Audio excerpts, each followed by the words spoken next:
Mark is an American humorist, journalist, lecturer, and novelist who acquired international fame for his travel narratives, especially books like The Innocents Abroad, Roughing It, and The Life on the Mississippi.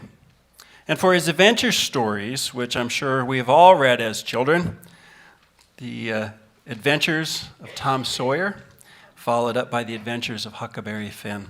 So ladies and gentlemen, please welcome with me Mark Twain.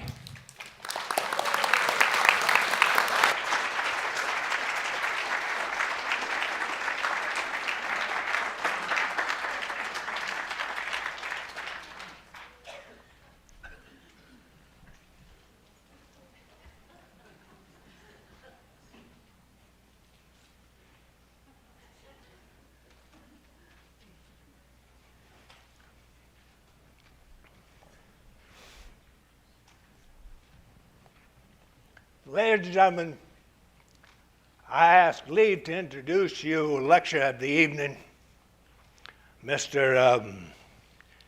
Charles George F. Clemens, otherwise known as Mark Twain, a gentleman, I may say, whose devotion to science, aptness in philosophy, historical accuracy, and love of the truth are in perfect harmony with his majestic and imposing appearance.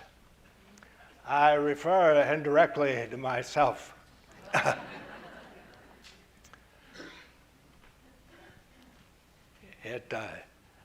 know it's not customary to introduce a lecturer after having the amount of advertising that he has had, but as the management desired that an introduction should be made, I preferred to make it myself, making sure by that means to getting in all the facts. I was born modest, but it wore off. I was once presented to an audience by a lawyer who kept his hands in his pockets. He introduced me as Mark Twain, a humorist who was really funny. A very rare creature indeed, he said. Well, I was struck speechless by this complimentary thunderbolt. Well, I had scarcely listened to a compliment so beautifully phrased or so well deserved. But we had a much rarer creature in our midst than a humorist who was really funny. We had a lawyer who kept his hands in his own pockets. Oh, we all love compliments. Humorists, burglars, congressmen, all of us in the trade. Once when I was just beginning my rampage as a lecturer, I appeared at a hall in Nevada Territory. I wasn't very well known then. My audience was a bunch of silver miners with clay caked on their trousers and cuffs tucked into their boot tops. And no one arranged for anyone to introduce me, so a miner was drafted for the chore. He got up on stage, he said, I don't know anything about Mark Twain. Only two things. One, he ain't been in the penitentiary. And two, I don't know why. Well, I think the Bland newspaper is a good one. If you can't get a compliment any other way, you pay yourself one. I do that often. I can do it now. I can confidently state that there are two men who are most remarkable. Rudyard Kipling is one, and I'm the other one. Between us, we cover all knowledge. Kipling knows all that can be known, and I know the rest. Now, I can give you another example. I'm a better man than George Washington. Why? Well, history tells us that George Washington could not tell a lie.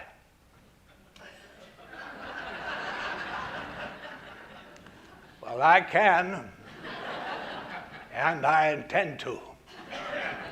Why? Well, because I have found that when I speak the truth, I'm not believed. And I have never told a lie so extravagant that someone had some blind confidence in my veracity. So I've been forced by fate to adopt fiction as a medium of the truth. Now, most lie for the love of the lie. I lie for the love of the truth.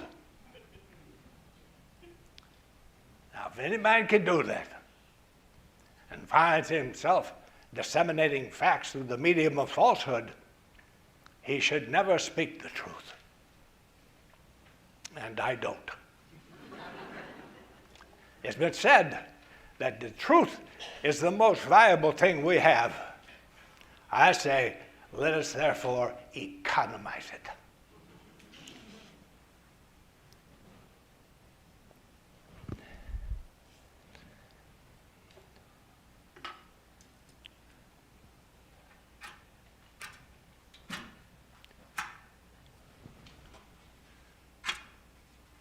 Now, I hope you don't mind if I smoke. I know there's commandments against that for this dignified nature. I have no objections to abstinence as long as it doesn't harm anybody. I practice it myself on occasion. I make it a rule never to smoke when asleep. Not that I care for moderation, I do it as an example for others and to prove that I am not a slave to the habit. I can give it up anytime I want to. I've done it 1,000 times. First time I gave it up was when I was a boy, 10 or 11. They told me that I'd shorten my life. I'd shorten my life by 10 years by giving up smoking. I gave it up for 2 or 3 hours. Then I decided that the 10 years wouldn't be worth living without only smoking in it, so I gave it up. Next time I gave it up was on the advice of my doctor. I had been confined to my bed for several days with a lumbago. And the doctor finally said to me, look here, my remedies haven't got a chance. Consider what they have to fight besides the lumbago. You smoke extravagantly. You eat all manner of things that don't agree with each other's company. You drink 2 hot scotches a night, don't you? I said, yes, I do. But I only drink them as a preventative of toothache. I've never had the toothache. I don't ever intend to have the toothache. Well, he said, you have to moderate your habits. And I said, well, I can't do it. I can cut them off completely, but I cannot moderate them. He said, well, I lack the willpower. He said, well, cut them off, and I did. And I gave up smoking and drinking and eating poorly. Within 3 days, the lumbago was gone, and I was a well man once again. And I took these delicacies once more. I had the occasion to recommend this remedy to an elderly friend of mine. She's down and down, and to the point where medicines were no longer having any healthful effect on her. I told her that I could cure her in a week. I said, give up smoking and drinking and eating poorly and swearing. And why, she said, well, I can't give up drinking and smoking because she said she'd never done any of those things. Well, there it was. She had neglected her habits. She was a sinking ship with no freight to throw overboard. 1 or 2 little bad habits would have saved her. I only smoke 15 cigars a day now. I make it a point never to smoke more than 1 cigar at a time. I have no other restrictions.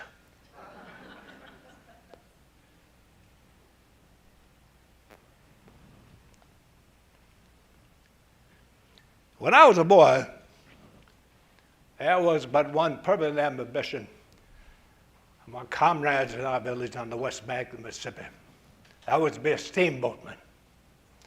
We had transient ambitions of other sorts. They were only transient. When a circus came and went, it left us all burning and become clowns. First minstrel show ever came to our section left us all suffering to try that kind of life.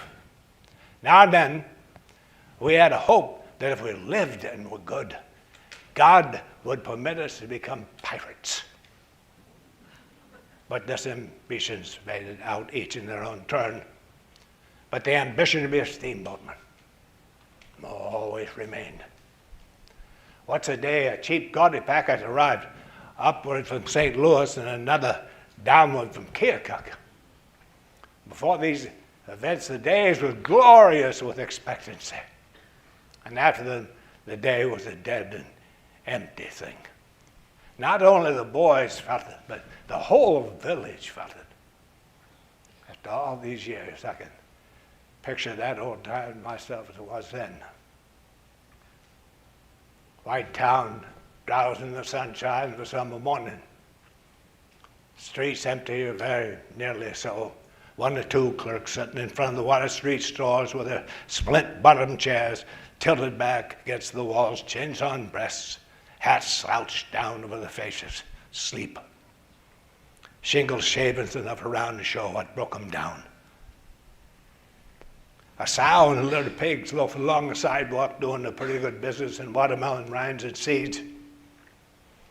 2 or 3 lonely little freight piles scattered about the levee.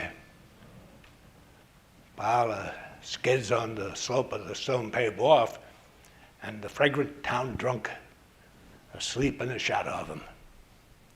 2 or 3 wood flats at the head of the wash, but nobody to listen to the peaceful wavelets lapping against them.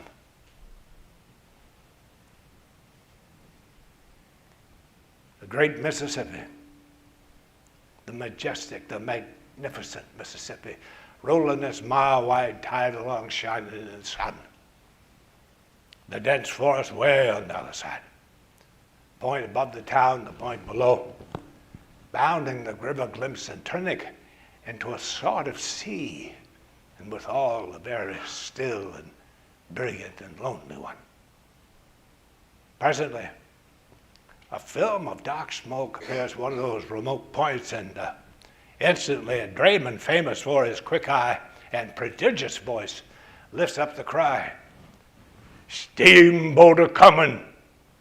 And the scene changes.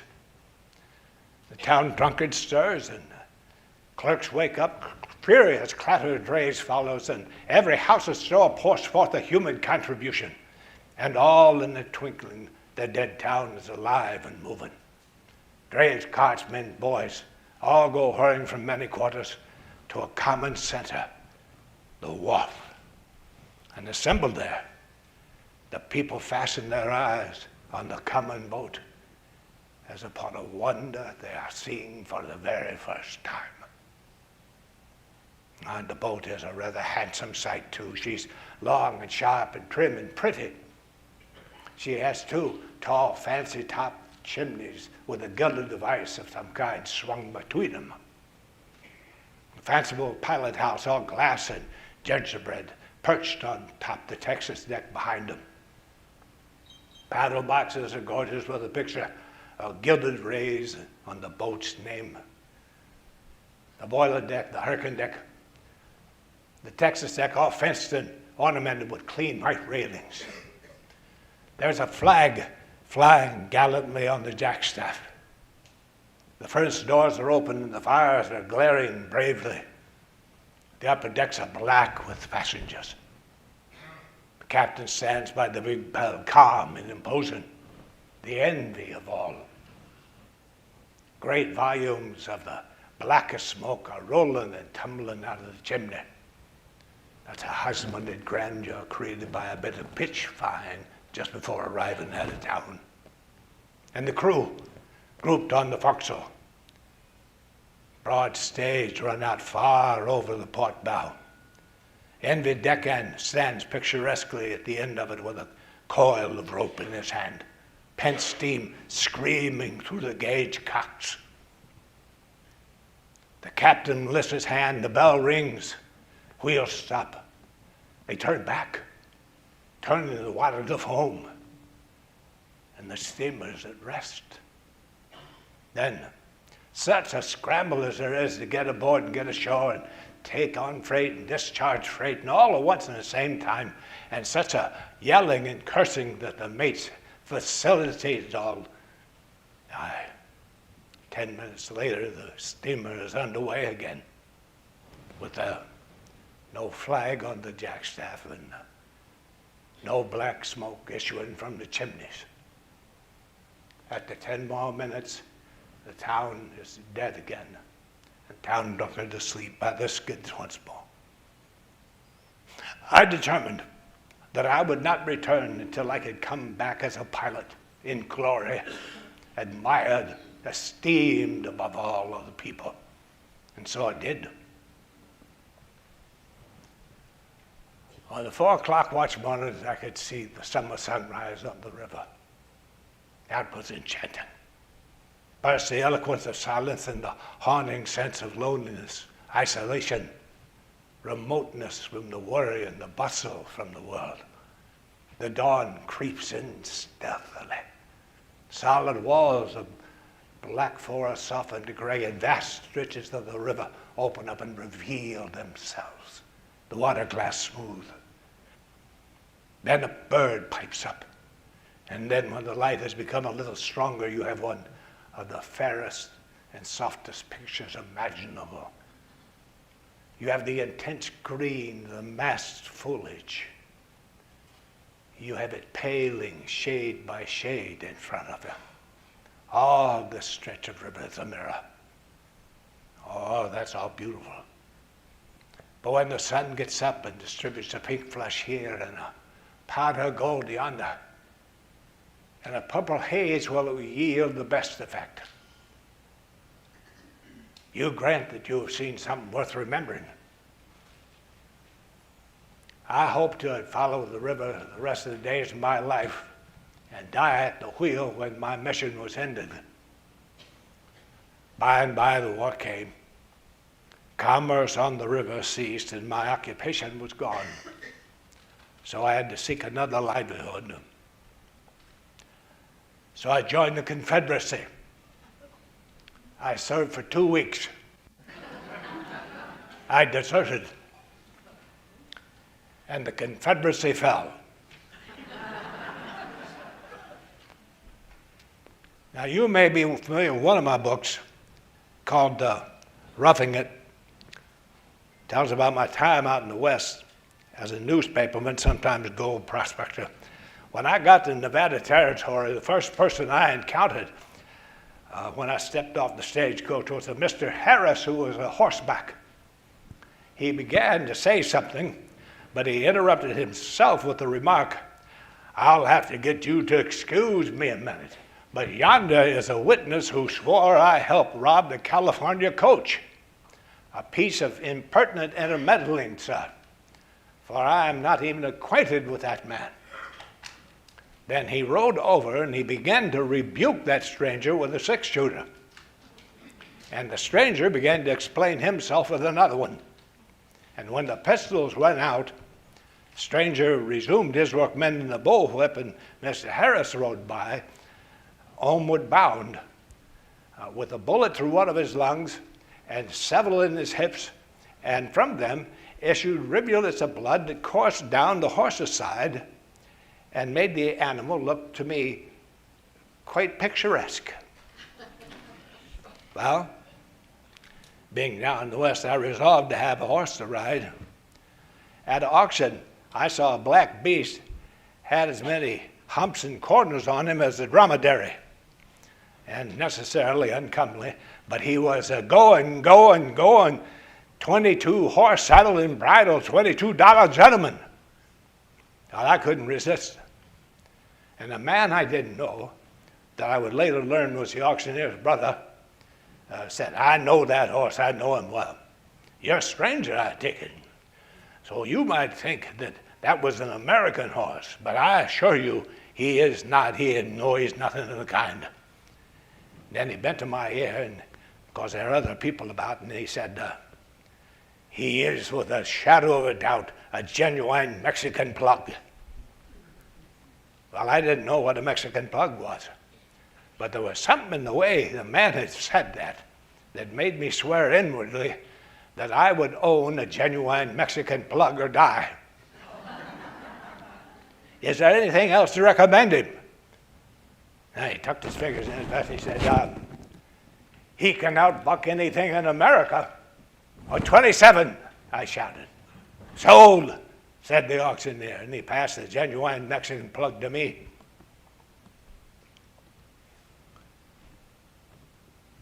In the afternoon, I brought the creature into the plaza, and I had a citizen hold him by the head and another by the tail while I mounted him. And as soon as they let go, he placed all his feet together in a bunch. Then he lowered his back and arched it upward, and then he shot me straight in the air, a matter of 3 or 4 feet.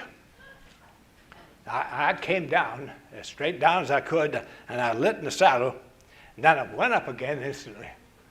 Then I came down almost on the high pommel. Then he shot me up again. I came down the horse's neck all in the space of 3 or 4 seconds.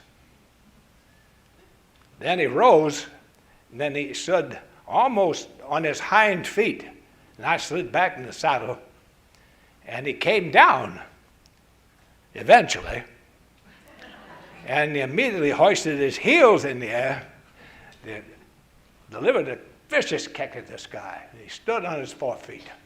Then he came again once more, and then he began the original exercise of shooting me straight up in the air again. Now, while I was up in the air like that, somebody struck the horse a sounding thwack. And when I arrived, the genuine Mexican plug was not there.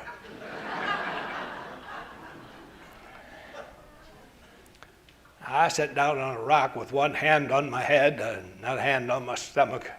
I had not until then appreciated the poverty of human machinery, because I still needed 2 or 3 hands to place elsewhere on me. A voice said, "Stranger, you've been taken in.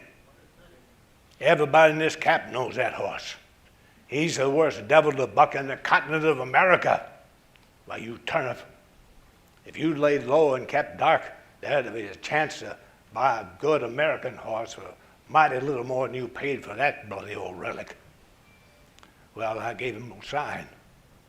But I made up my mind that if the auctioneer's brother funeral took place while I was in the territory, I would postpone all other recreation to attend it.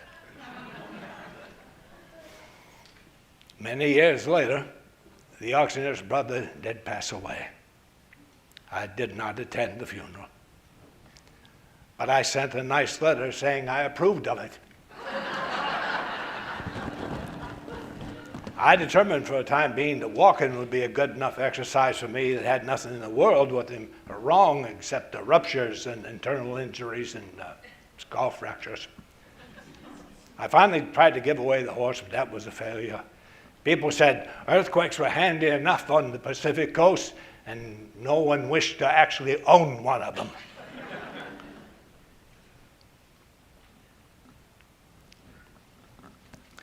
The government of the United States snubs honest simplicity, but fondles artistic villainy. I think I would have developed into a very capable pickpocket had I remained in public service for a year or two. But it prepared me for the duties I would later assume covering the United States Congress, that grand old benevolent national asylum for the helpless. It was my job to report on the inmates there. I don't mind what Congress does as long as they don't do it in the streets and frighten the horses and children. It can probably be shown by facts and figures that there is no strictly Native American criminal class except Congress. Now, suppose you were an idiot, and suppose you were a congressman. But I repeat myself.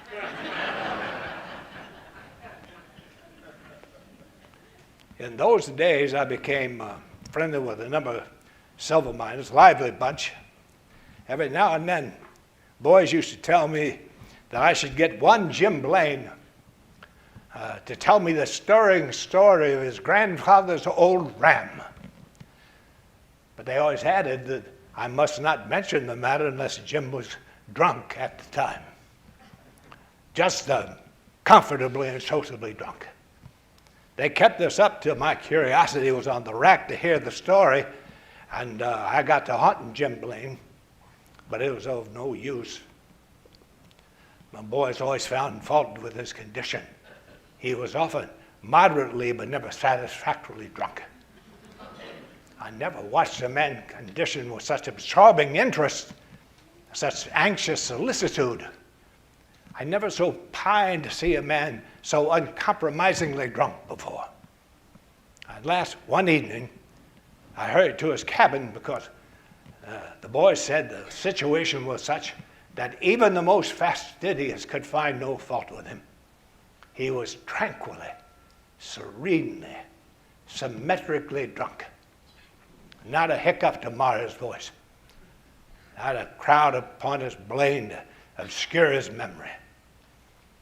When I entered, he was sitting on an empty powder keg with a clay pipe one hand, and the other raised to command silence.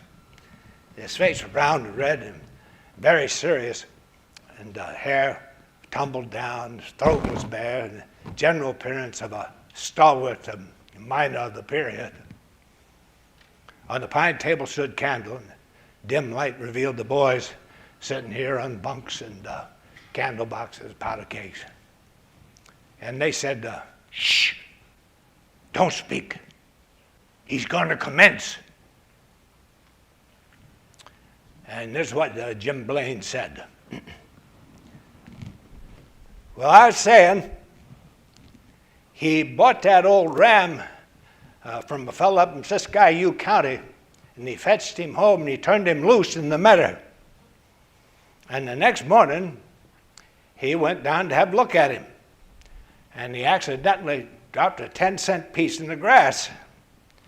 And he stooped down, and he was fumbling around that grass, and the ram, he was standing up slope taking notice.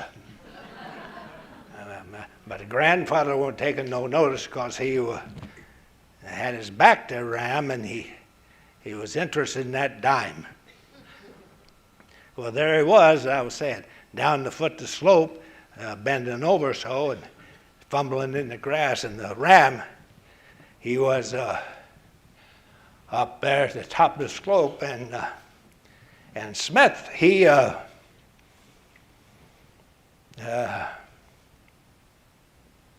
well, the ram bent his head down. Smith of Calveras. No, could have been Smith of Calveras.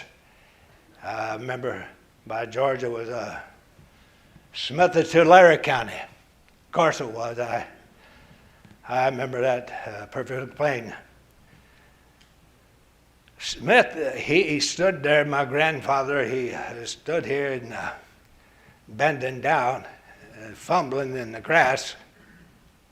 And when the old ram seen him in that attitude, he took it for an invitation.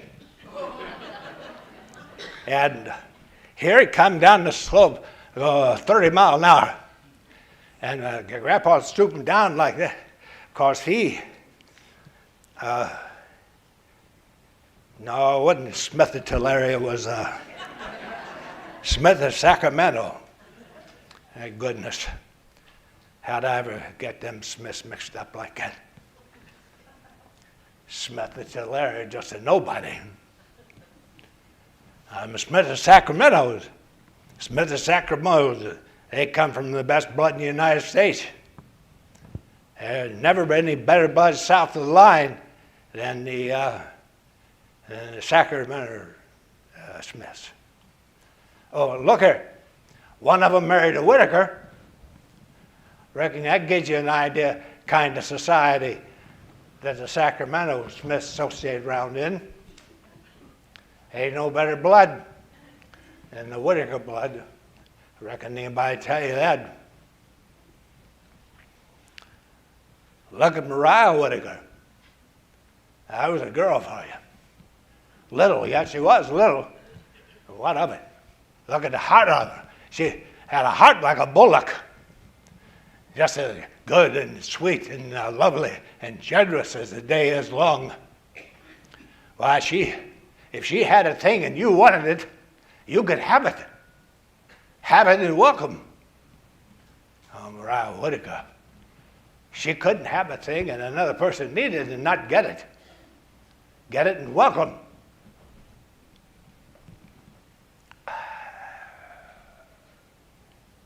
She had a glass eye. She used to lend it to Flora Ann Baxter, who didn't have any to brief company with. And then, but Flora Ann was pretty large, and it didn't fit exactly. She was number 7, and Flora Ann was excavated for a 14. And so that high wouldn't lay still. And every time she winked, it'd turn over. Beautiful eyes set her off, admirable, because the lovely pale blue on the front side, the side to look out of, but it gilded on the back side. Didn't match the other eye, which was one of them browny, yellowy eyes, tranquil and quiet. You know the way them kind of eyes are. Now, that wasn't any matter. They worked together all right, plenty picturesque. Now, when Flora Ann winked, that blue and gilt eye would roll over, and the other one would stand still. And soon she began to get excited. That handmade eye would give it a whirl, and would go on and whirling and whirling and whirling and whirling faster. First flashing blue and then yellow, and when it got to whizzing and flashing like that, why, the oldest man in the world couldn't keep up with the expression on that side of her face. Grown-up people didn't mind it, but most always made the children cry. That's so sort of scary. She tried to pack it in with cotton somehow, and the cotton would get loose and leak out and look kind of awful. Nobody could stand it no way. And she was always dropping it out and turning up her old dead light on the company and making them uncomfortable because she never tell when it happened because of that being blind on that side. So somebody would have to hunch over and go, "Your game eye has jumped out, Flora." And all of them have to sit and wait till she jammed it back in again.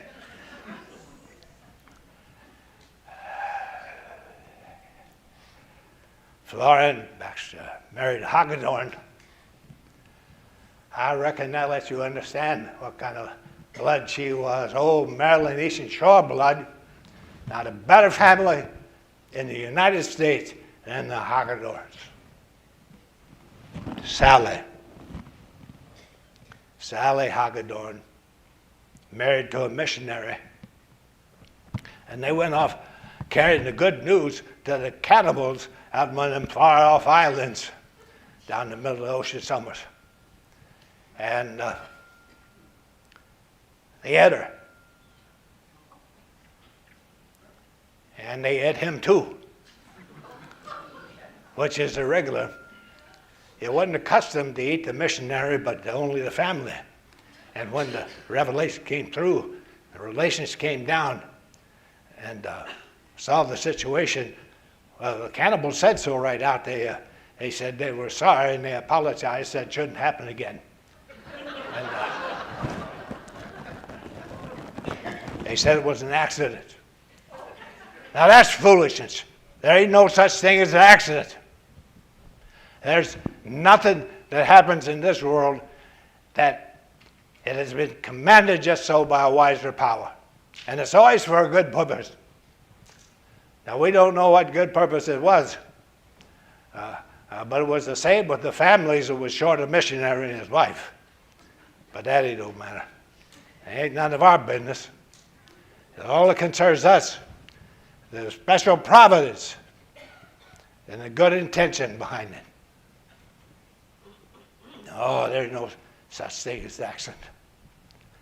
Whenever a thing happens, you think it's an accident.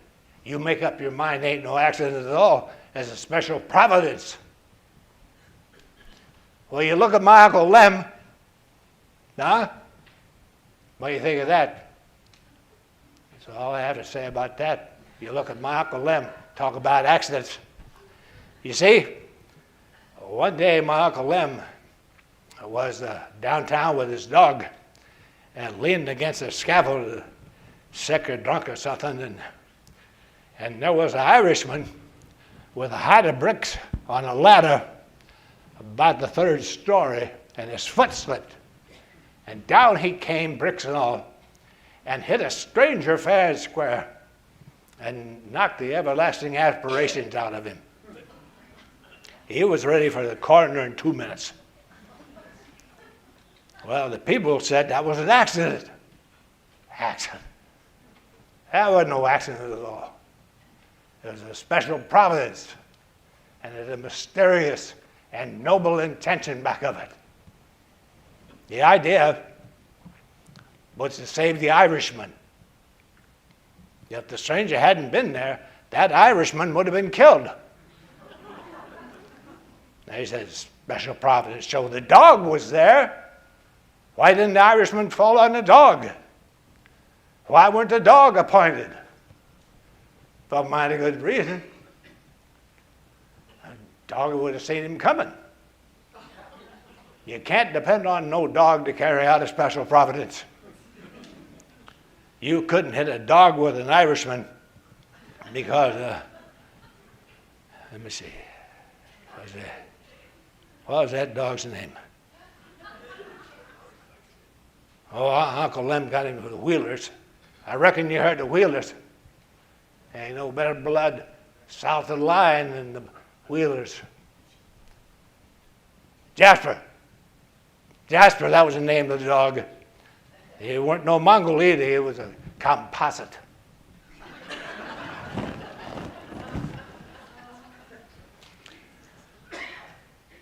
No, he was a Presbyterian. The Smiths of Sacramento were Baptists. Where was I? Oh, the old ram was up the slope, and my grandpa was fiddling in the grass, and no, I saw about the Wheelers. No better blood. One day, Wheeler was meditating and wandering around the carpet factory, and the machinery made a snatch at him, and the first thing you know, he was meandering all over the factory, from the attic to the cellar at such a gait as, well, you just couldn't even see him. You could only hear him when he whizzed by. A person can't go through an experience like that and arrive back home the way he was when he left. Oh.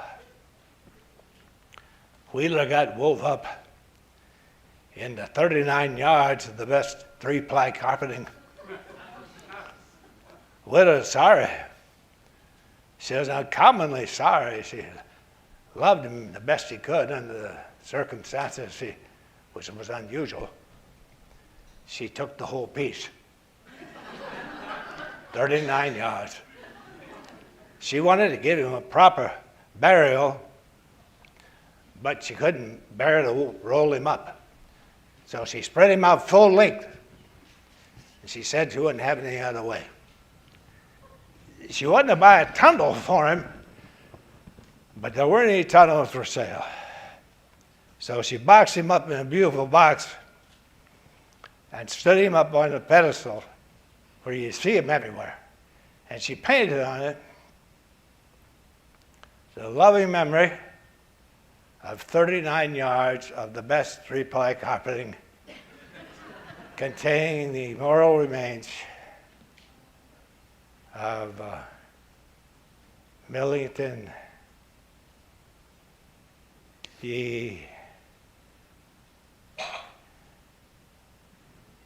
Wheeler,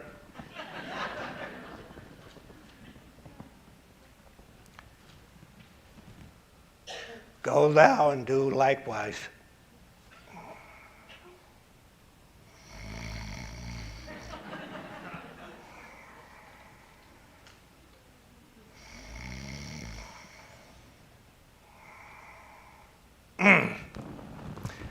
Well, I never did see what happened to Jim Blaine's grandfather's old ram. And I'm curious about it to this day.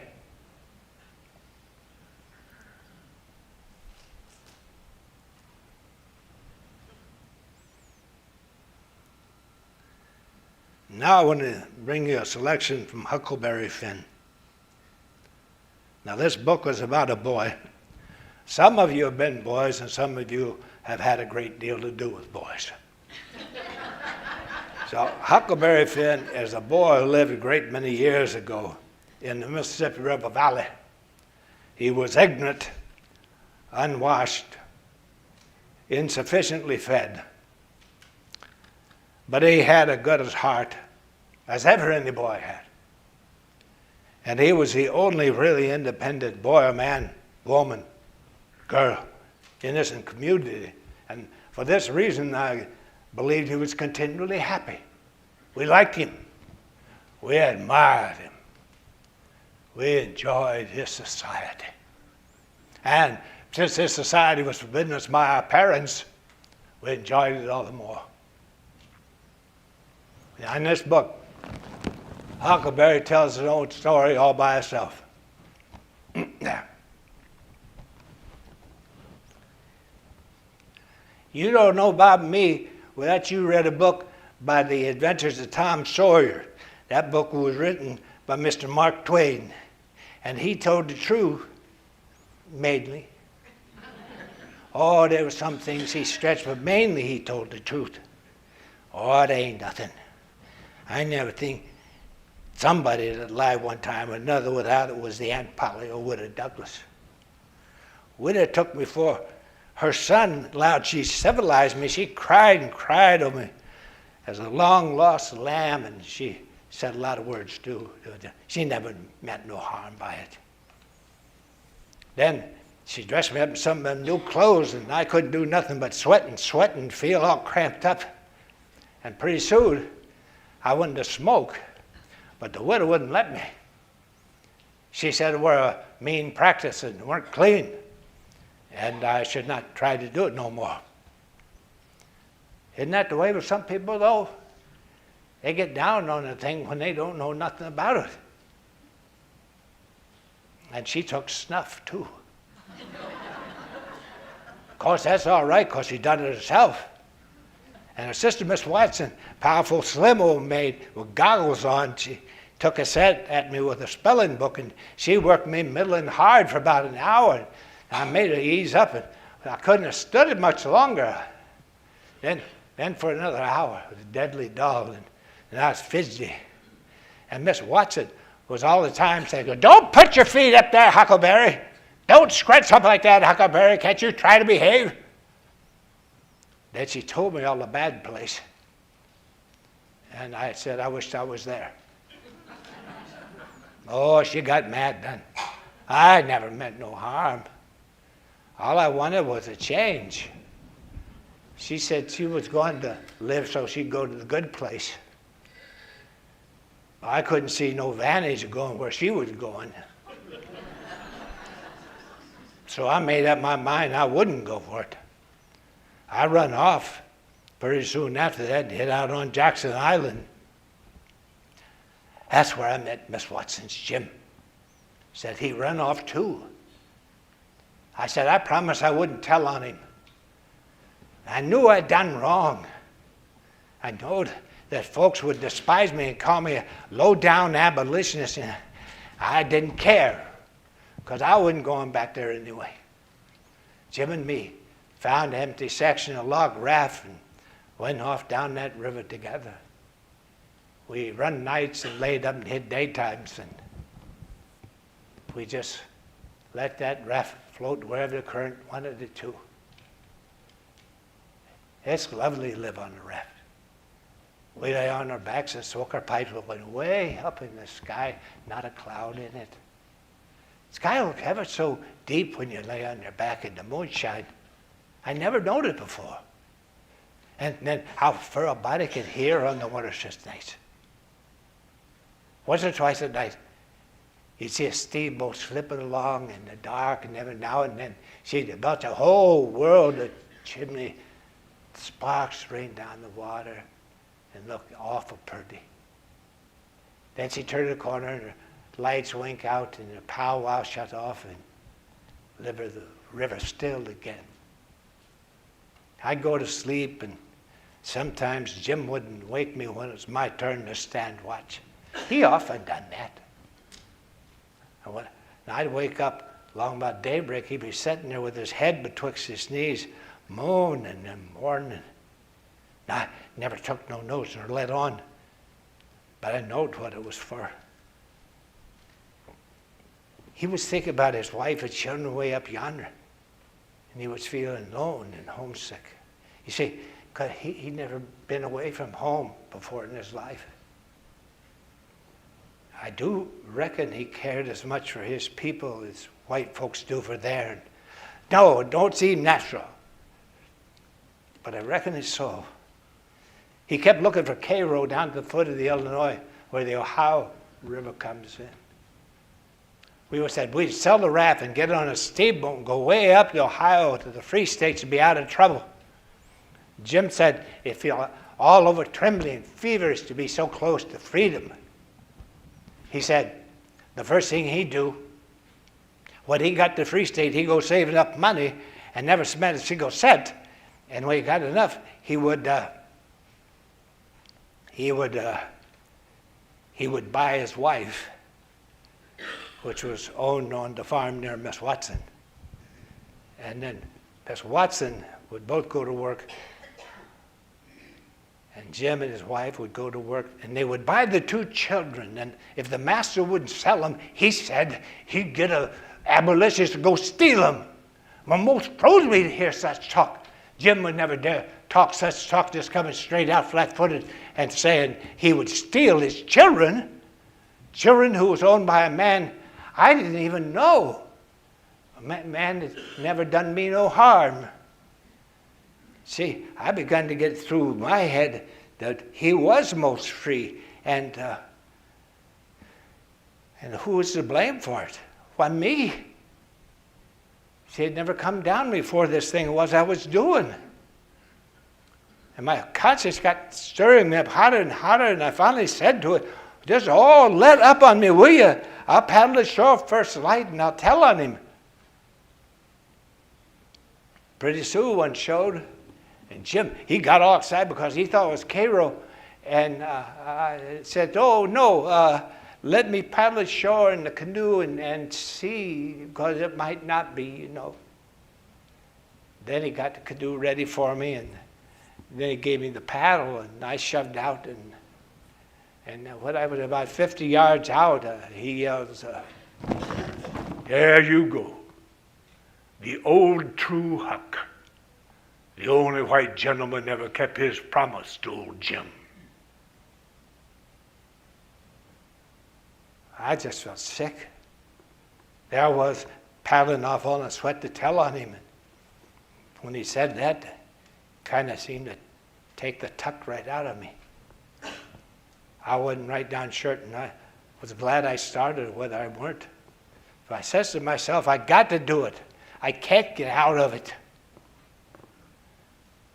Right then, along comes a skiff with two men in it with guns. And they stopped. And I stopped.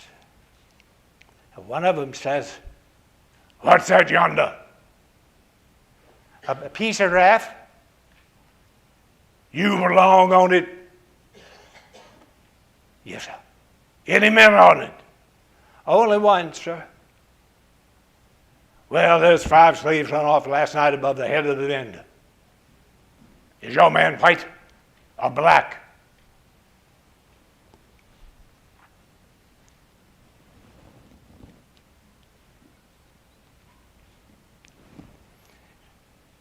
He's white. They went off. I know I done wrong. I guess it just weren't no use for me to learn to do right. Body don't get started right when he's little, just got no show. But I said to him, hold on. If I'd done right and give Jim up, would I feel better than I do now? Well, no, I said, I feel bad. I'd feel the same way as I do right now. Well, then says I, what's the use to learning to do right when it's troublesome to do right, and it ain't no trouble to do wrong? And the wages is just the same. I was stuck. I couldn't answer that.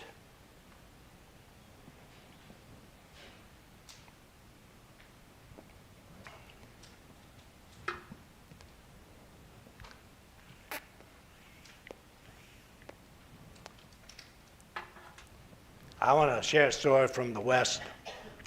I was out prospecting at Stanislaus, tramping with a pick and a pan, prospecting, washing a hat full of dirt here and there. And always expecting to make a rich strike. Here's a lovely territory.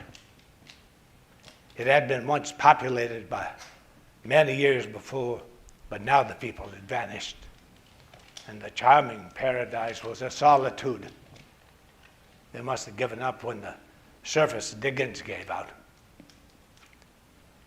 In the country thereabouts, along the dusty roads, one found at intervals the prettiest little cottage homes, snug and cozy and so cobwebbed over with vines and snowed thick with roses that the doors and windows were wholly hidden from sight.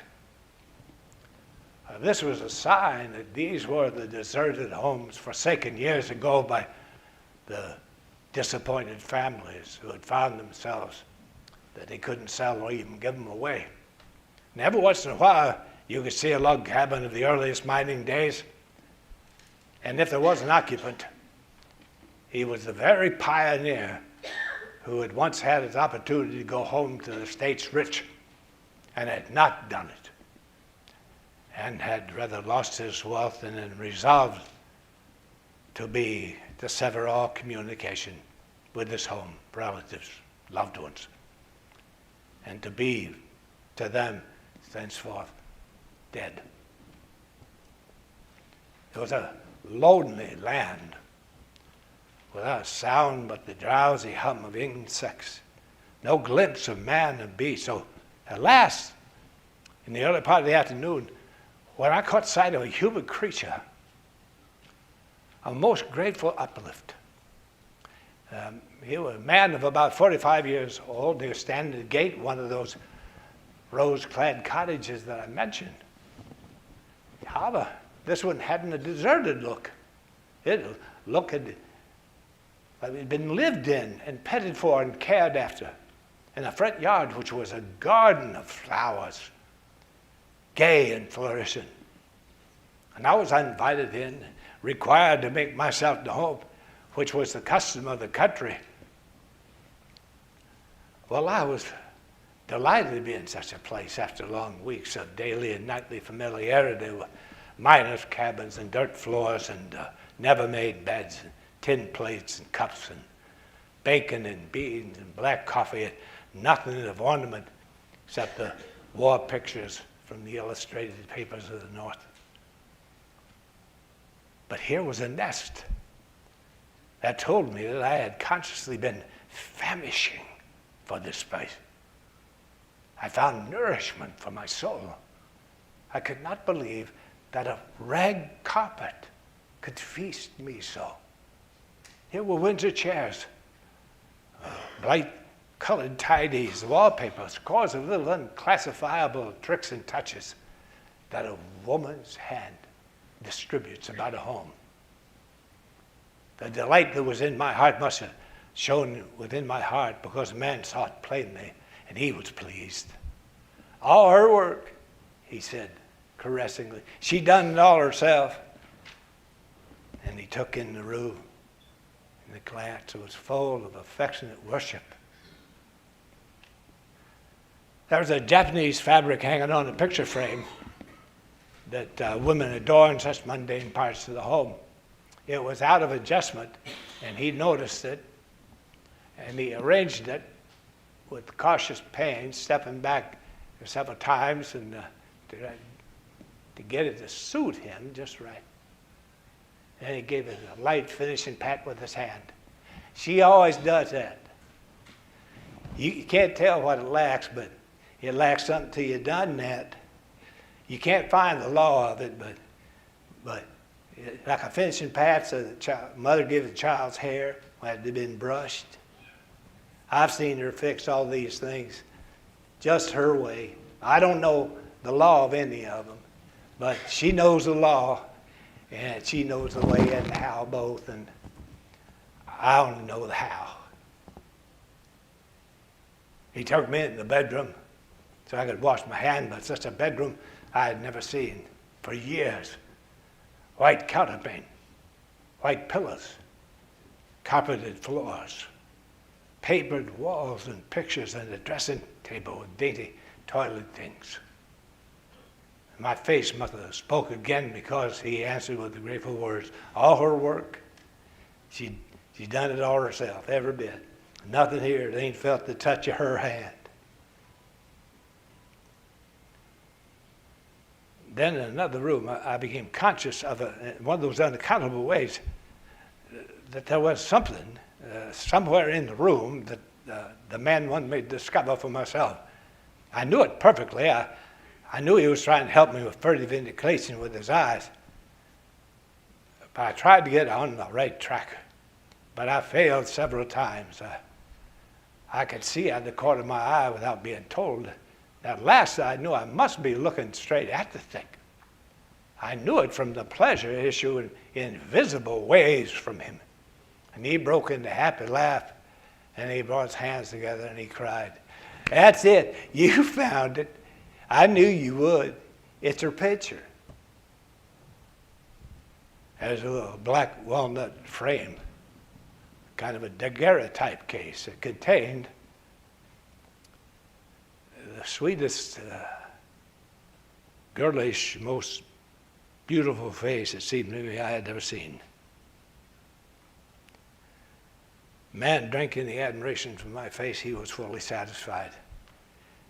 19, her last birthday. And that was the day we got married. When you see her, oh, just wait till you see her. Where is she? When will she be in? She's away just now. She's gone to see her people. They live 40, 50 miles from here.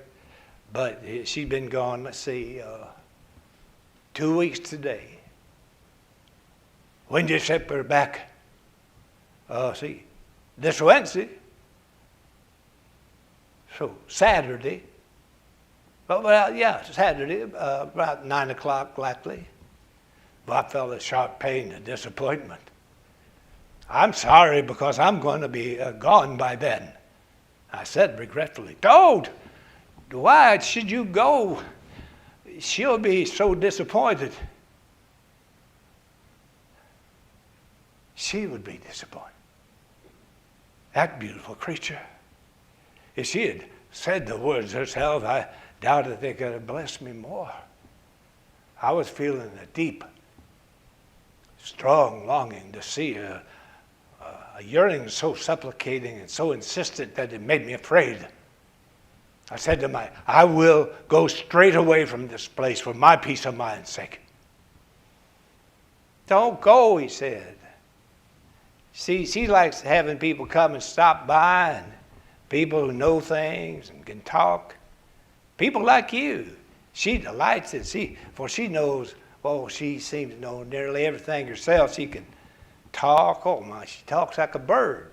And the books she reads, you'd be astonished. Don't go. It's only a little while. She'll be disappointed. I heard the words, but I hardly noticed them. I was so deep in my thinking and my strugglings. They left me. but I didn't even know. And presently he came back with the presentation case in his hand, and he held it open for me, and he said, "There, now tell her to her face that you could have stayed, and you wouldn't." The second glimpse broke me down my good resolution. I would stay, and I would take the risk. That night we smoked a tranquil pipe and talked late about many things, but mainly about her. Thursday followed and slipped comfortably away. Toward twilight, a big miner from 3 miles away come. One of the grizzled, stranded pioneers gave it a long salutation. Then he said, "I only dropped over to hear about the madam and when she coming home. Have you heard from her?" "Yes, a letter. Would you like to hear it, Tom?" "Well, I should think I would, if you don't mind, Henry." So Henry got the letter out. He said he would skip some of the private phrases. Then he went on to read the bulk of it, loving, sedate, and altogether charming and gracious piece of handiwork, with the postscript of love for Tom and Joe and Charlie and other close friends and neighbors. When Henry finished the letter, he glanced at Tom and he cried out, "Oh, look at you, Tom. You had it again. Take your hands away from your eyes. Let me see them. You always do that every time I read a letter from her. I'm going to write and tell her." Tom took his leave, and late Friday, another gray veteran tramped over about a mile or so away. Said the boys wanted to have a little gaiety, have a good time Saturday night. They didn't mind if she wouldn't be tired after her journey. And tired, she tired here, the man Joe. You know, she'd stay up 6 weeks to please any one of them. When Joe heard the letter, he asked to have it read. The loving messages broke up the old fellow up completely, and he said he was such an old wreck that would happen to him if she would only just mention his name. Lord, we miss her so. So Saturday came, and I started looking at my watch pretty often. Henry noticed, and he said, "You don't think she ought to be here soon, do you?"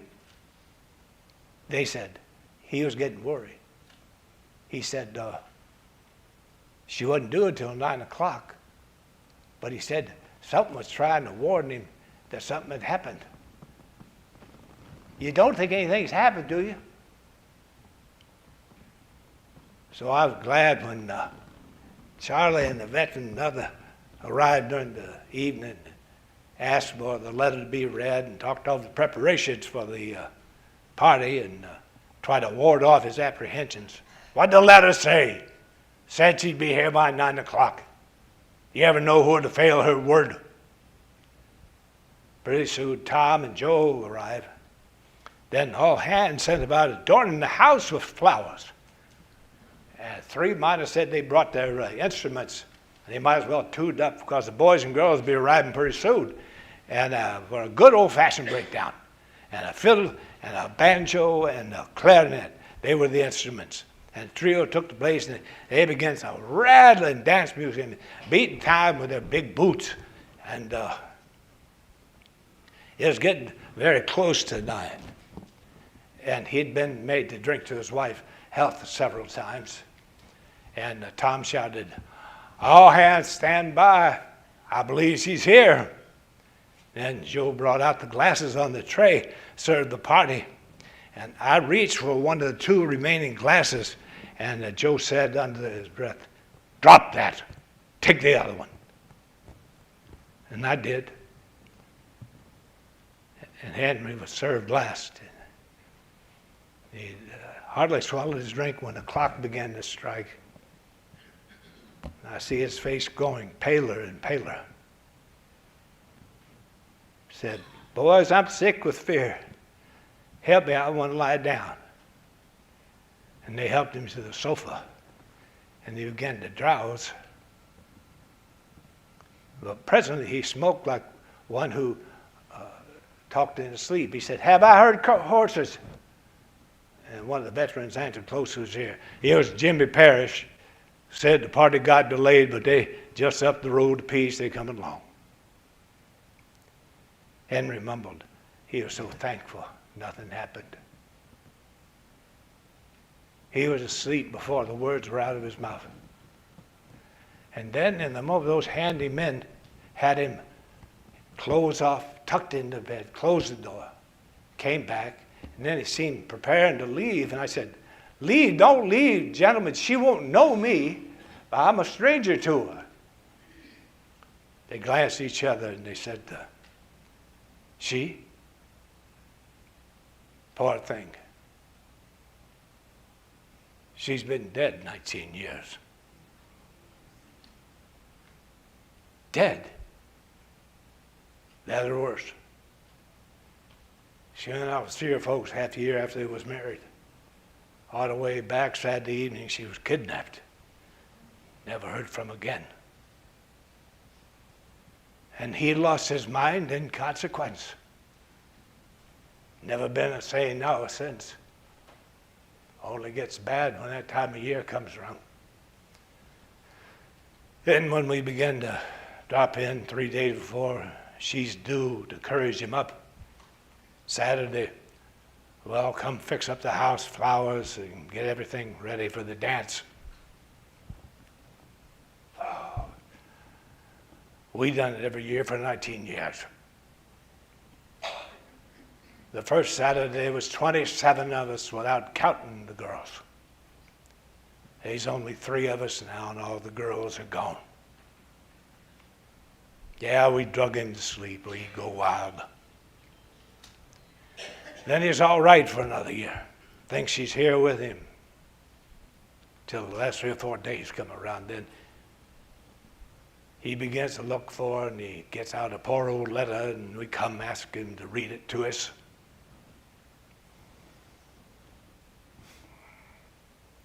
Lord, she was a darling.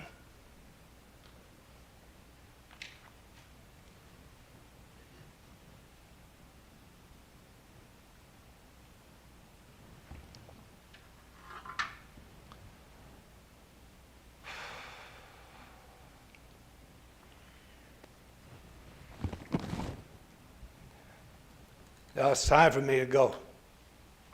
You've been very kind to me. Your hospitality makes me proud and makes me feel humble sometimes too. Many, many years ago, I gathered an incident from Dana's 2 years before the Mass. It was like this. There was a presumptuous little self-important skipper in a little coasting sloop engaged in the dried apple and kitchen furniture trade. He was always hailing every ship that came in sight. He did it just to hear himself talking to air his small grandeur. One day a majestic Indiaman came plowing by with course on course of canvas towering in the sky, his decks and yards swarming with sailors, her hull burdened down to the plimsoll line with the rich freightage of the precious spices, lading the breezes with the gracious odors of the Orient. It was a noble spectacle, a sublime spectacle. Of course, the little skipper popped in the shroud and squeaked. He squeaked out a hail, "Ship ahoy! What ship is that? And what's the weather?" In a deep, thundering bass, the speaking trumpet came back. "The Begum of Bengal, 142 days out from Canton, homeward bound. What ship is that?" Well, it just crushed the poor little creatures flat. And he squeaked back most humbly, "Only the Mary Ann, 14 hours out from Boston, bound for Kittery Point, with nothing to speak of." Oh, what an eloquent word that only is to express the depths of his humbleness. That's just my case. During just 1 hour in the 24, not more, I pause and reflect in the stillness of the night. And I am humble. Then I'm probably meek. And for that little while, I am only the Mary Ann, 14 hours out, cargoed with vegetables and tinware. But during all of the 23, my self-complacency, vain, rides on the white crest of your approval.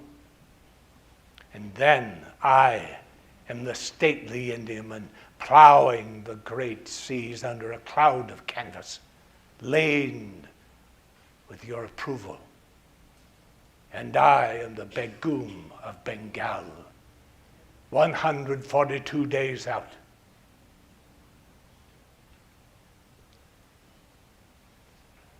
Homeward bound.